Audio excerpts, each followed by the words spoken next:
И я un es по его образу. pēc viņa tēla līdzību. Слово «святой» имеет два значения. Un vārdam svēts ir divas nozīmes. Первое, святой – это отделенный. Pirmais svēts nozīme ir atdalīts. Мы с вами отделены. Mēs ar jums esam Мы atdalīti. святые. Mēs esam svēti. Иногда люди говорят: ой, святоша.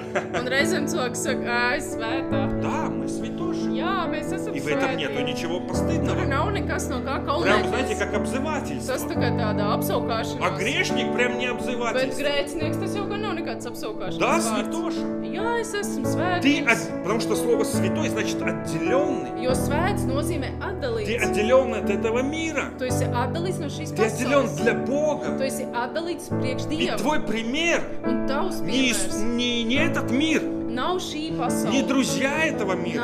Nav šie tavi draugi, kas Твой ir пример – это pasaules. Иисус Христос. Tavs piemērs